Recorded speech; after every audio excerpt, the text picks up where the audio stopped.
If you're trying to get into wholesaling, one of the biggest mistakes beginners make is believing they need a whole lot of money to find off-market deals. That's not true. In this video, I'm going to show you 7 free ways of how to find off-market deals, even if you're a beginner. No paid ads, no expensive software, none of that. And make sure you stick to the end of the video, because I'm going to also let you know which one of these methods I believe is the best for beginners. Let's go.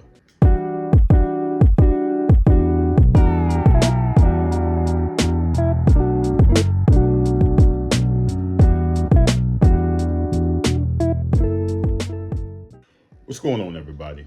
It's Vernon F. Miller, and welcome back to Secure Deals Academy, where we talk about wholesaling, off-market deals, and learning the game the smart way, the right way. If this is the kind of content you're into, then do me a favor, hit that subscribe button, and while you're at it, smash that like button. And with no further ado, let's get started. Now, before I give you the 7 ways, I just want to make sure we're all on the same page, okay? When you usually hear someone say off-market deals, they're usually referring to a property that isn't being pushed the normal way, or a situation where the seller may be open to selling it before it turns into a regular retail listing. And that's what you're looking for in wholesaling. You're not just looking for a house, you're looking for a motivated seller. Remember, people, that's the key, motivated seller. You want somebody dealing with a situation where speed, convenience, or getting rid of the property matters more than squeezing every dollar out of the deal. All right, make sense? All right, let's get into it. Number 1, driving for dollars. The first free way of finding off-market deals is driving for dollars. This is probably one of the easiest ways for a beginner to get started, because all you're really doing is going through neighborhoods and looking for properties that look distressed.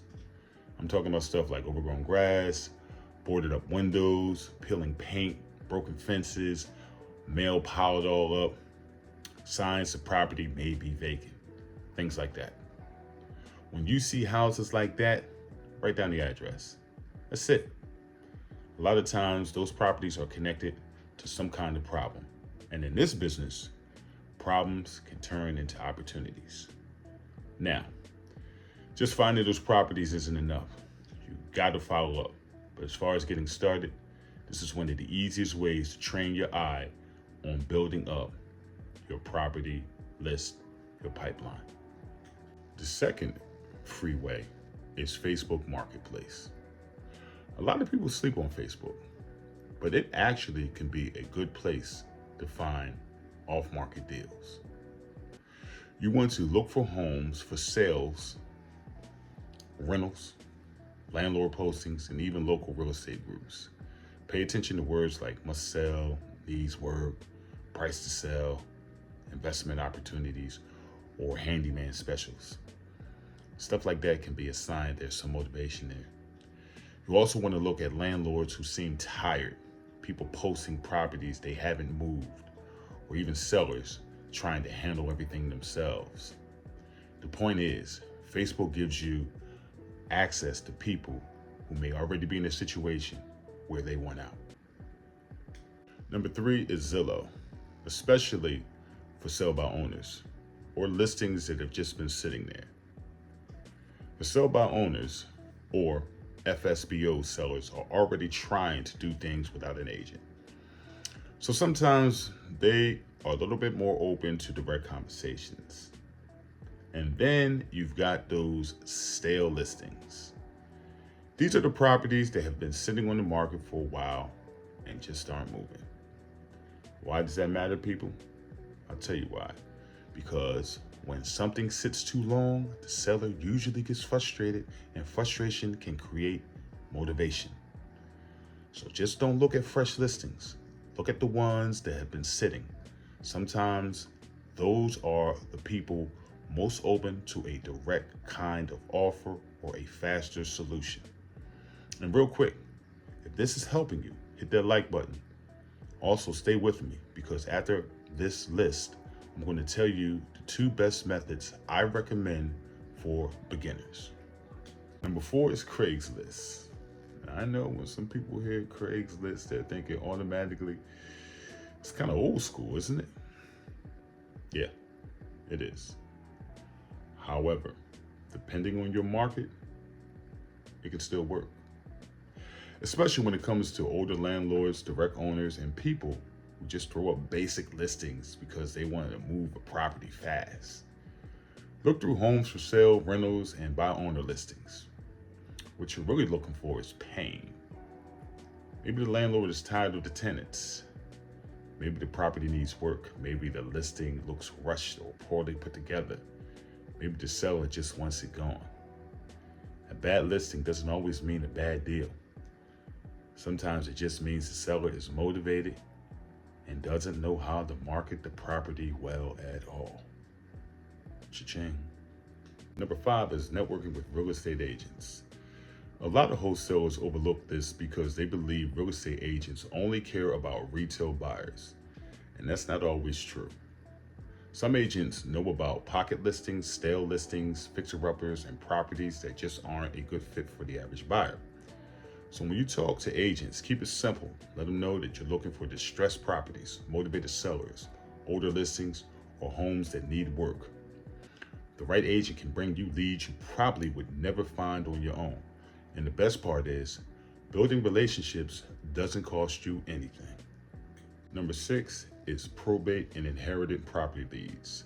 Now with this one, you got to move the right way. You want to be respectful and professional. And by the way, this is how I got my very first deal. A lot of inherited properties come with situations where the new owner doesn't want the house, doesn't live nearby, or just doesn't want the headache. Sometimes the house needs repairs. Sometimes there are multiple family members involved. Sometimes they just want a clean slate or a simple solution. That can create motivation. This is a strong lead source, but again, the approach matters. Dealing with people in real situations, and you don't want to come off insensitive or cold. Number 7 is local networking and bird dogs. This is basically letting people know in your area what you're looking for. Talk to contractors, landlords, property managers, maintenance people, local investors, and even friends and family. Let them know you're looking for distressed properties or off-market opportunities. What is a bird dog? A bird dog is just someone who brings you leads. They may know about a vacant property, a tired landlord, an inherited house, or someone who's been talking about selling. A lot of deals happen just because the right person thought of you at the right time. So don't underestimate those relationships. A lot of beginners are looking for some type of secret trick, but sometimes the real answers are just about being active and visible in your area and or market. Now, we're at the end of the video. Like I promised, let me give you 2 methods that I would focus on if I was a complete beginner. Number 1, driving for dollars. Why? Because it gets you active right away. It trains your eye and it helps you start spotting opportunities in the real world. Number 2, Zillow FSBOs and stale listings. Why? Because it's easy to access, it's easy to start with, and it gives you a chance to begin learning how sellers think. Those are probably the 2 easiest ways to start building momentum without being or feeling overwhelmed. And that's important because a lot of beginners mess up by trying to do everything at once. Don't do that. Pick 2 methods, stay consistent, and work them.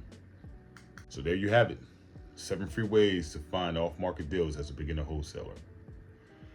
The main thing I want you to take away from this video is that you don't need a big budget to get started. But what you do need is effort, consistency, and the willingness to continue to look for motivated sellers. Comment deals below if you want more beginning wholesale content. And don't forget to hit that subscribe button, because in the next video, I'm going to talk to you and break down what to say when you finally do find that motivated seller.